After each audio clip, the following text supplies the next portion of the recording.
being that close to death and knowing what I almost lost made me appreciate my life and everyone in my life so much more. I was so much more grateful for everything afterwards, especially for blood donors. They gave me an extra 20 years of life. One day I was in the shower shaving my legs and I saw little red dots all up and down my leg. And then over the next couple of weeks, I started getting flu-like symptoms, like really, really tired. I was bruising easily.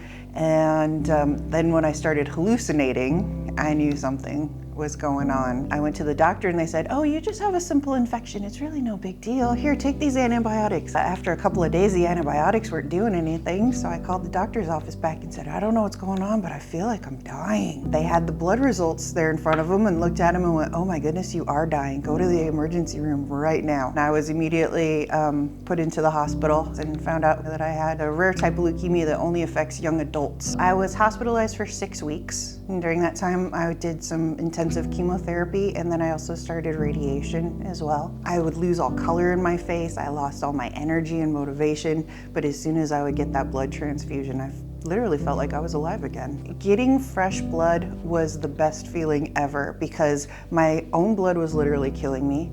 I already started on my chemotherapy, and chemotherapy is so rough on your system.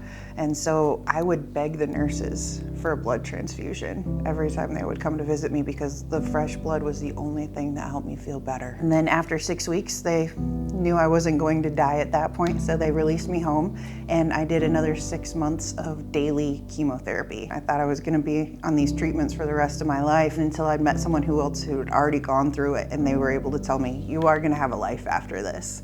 And I did. I was in the shower and I felt a lump in my underarm and went to the doctor, and they kept saying, oh, it's nothing, you're too young for it to be anything, don't worry about it.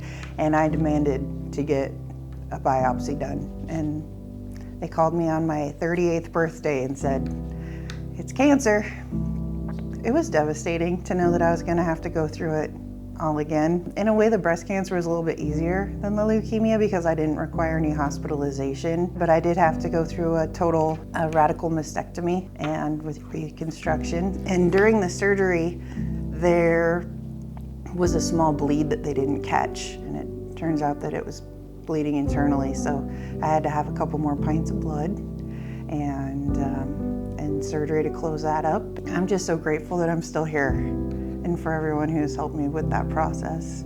I love life. I'm happy to be alive. I don't know whose blood saved my life, so as far as I'm concerned, every blood donor saved my life. So thank you for giving me those extra 20 years.